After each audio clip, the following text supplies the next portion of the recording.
Hey, welcome World Entertainment, and this, of course, is the review, non-spoiler, of course, for episode 8 of Monarch Legacy of Monsters.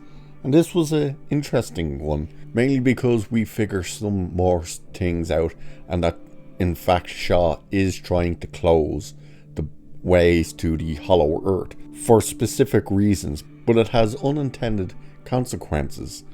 So, we do have back and forth between present, which of course is 2015, and 1955, I think it still is in. And in 1955, we'll just go through all the flashback stuff straight away, is basically the new guy who's over Shaw, Bill, and Keiko he's called Hatch, that's his name. He wants to stop the funding of Monarch and put it back into basically defense against the country's enemies. So, they're coming out of the Second World War, so of course they want the more money on defense in case Japan or anywhere else tries to, come back at them. But they have to try and convince him that Monarch is still needed.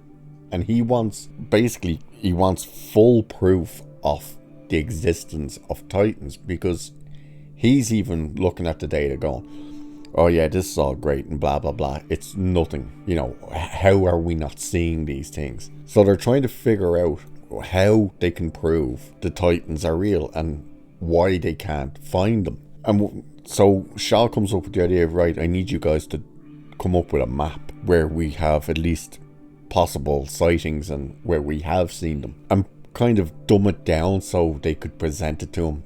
But Keiko and Bill want Shaw to still try and convince Colonel Puckett, or General Puckett, to help them in keeping Monarch going.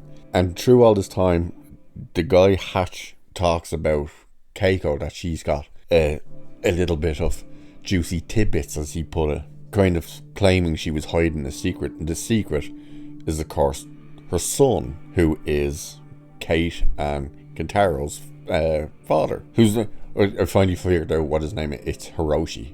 That's his name. And that comes out to Bill. So Bill's not actually his father. She doesn't mention where the father is.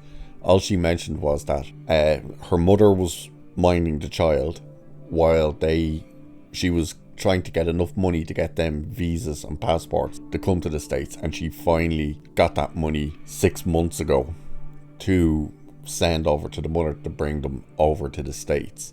And Bill figures out the possibility of the Hollow Earth. He sees an ant on the map, and he's kind of pinpointing areas, and he's like, how are they coming around? And there's a little hole in the map, and the ant, of course, goes through the hole, and he realizes, things are bigger on the inside than it should be. And he comes up with the theory of Earth within the Earth, aka the Hollow Earth. So that's all the stuff we get with the flashbacks. Oh, and Shaw he still thinks the only way they could keep the funding is to tell them that they didn't kill Godzilla with the nuke, which they're all still against, because they just believe they'll just build a bigger bomb. And he even says that they're still going to build a bigger bomb. But his way to try and convince Puckett is he hands him a file. He's a meeting with the vice president, and Shaw hands him a file, providing that Keiko gets to remain in her position as head of the scientific area of Monarch and all this stuff. And he basically, the way he convinces Puckett to even listen to him is he tells him, we didn't kill Godzilla. So that's all the stuff in the flashback. In modern time, Shaw and Duval have gone to Kazakhstan. He's gone back to Kazakhstan, to the area where him and Bill and Keiko were. And I think it was episode 2 or 3. He's gone back there, and the building they were in is now under like this big iron dome. Sort of, well, it's more of a big sphere than anything, but if you think of Chernobyl, because there was a meltdown there, and as he puts it, they're not trying to keep people out, they're trying to keep something in. And of course, this is the place where all those weird little bug type Titans were. And Monarch decides they're gonna have to send a team after Shaw, they have no jurisdiction in Kazakhstan, so they said we'll have to send a small team, and Kate volunteers herself with May and Kentaro, and then Tim says he'll come along. So they do send a small team, and they figure out, like, of course they figured out where Shaw was by reading files, and Kate finds the file that says Keiko was either dead or presumed missing. And when they're like, it doesn't say where, but Tim knows that it's meant to be in Kazakhstan. They're like, well, that must be where they've gone. So they go to Kazakhstan, they find Shaw and all the rest, and Shaw brings Kate in and explains basically what he's doing. They see down a hole, and you can see like another portal down there, and you realize that's one of the ways down to the Hollow Earth. And here's what we learn when he wants to talk with Kate, and only Kate,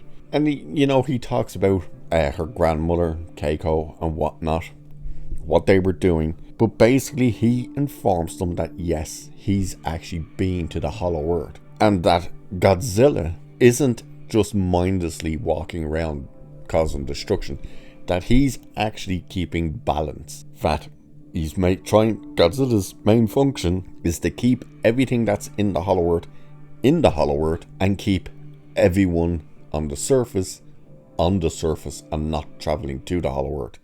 That's what Godzilla was doing. And of course, if you think back to Godzilla vs. Kong, you hear that kind of explanation with Godzilla keeping the balance of, well, if we take Kong off of Skull Island, Godzilla will come from. He wants each Titan to remain where they are. So to find out that Shaw was in the Hollow Earth was interesting, but he still sets up the bombs to close this portal. And the reason Monarch wants to stop him closing the portals, because his thing is, all Monarch do is sit in their hands. They study the data and then they just study it again. They don't actually do anything. And what he doesn't know, and what Kate tries to explain to him, that they were shown by Monarch, but he kind of brushes it off as they can cherry pick the data and just show you what they want, is that when he closed the portal basically in Alaska, the gamma radiation in that area dropped to 0. However, it rose in all the other areas where these openings are to the Hollow Earth. And if he keeps closing the portals, it's going to basically force the Titans out from other areas. But he doesn't want to hear that, and he sets the timer for the bombs to go off, and all of a sudden the place starts shaking.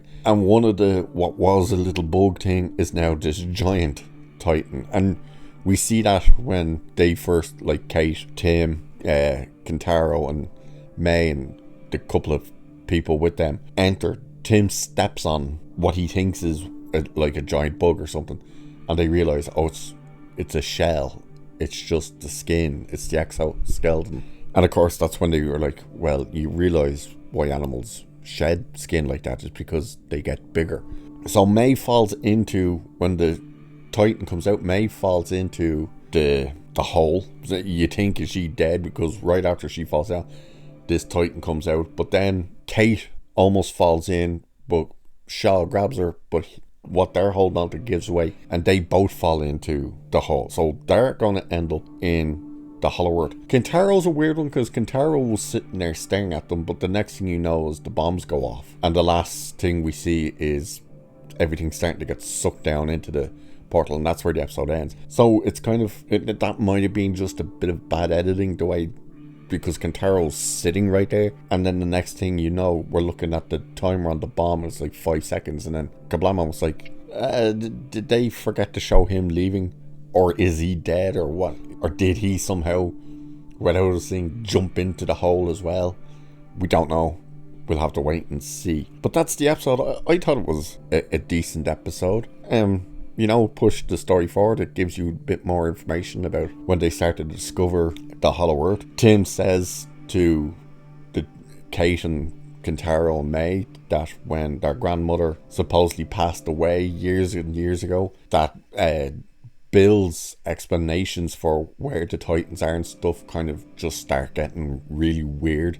On Monarch, we're kind of like, I think this dude is losing it, because he was coming up with ideas of wormholes and all that type of stuff. So it's interesting that they're kind of putting in the groundwork for the Hollow Earth and where it is and how it operates and stuff. I thought that was interesting. And once again, Kurt Russell and his son Wyatt Russell are the highlights of this episode as well. May does feck all this time around, thank God, because she's the worst thing off the show. Yeah, a decent episode in my opinion. And with that, I will leave it there for this one. So cheers, and I'll catch you in the next one.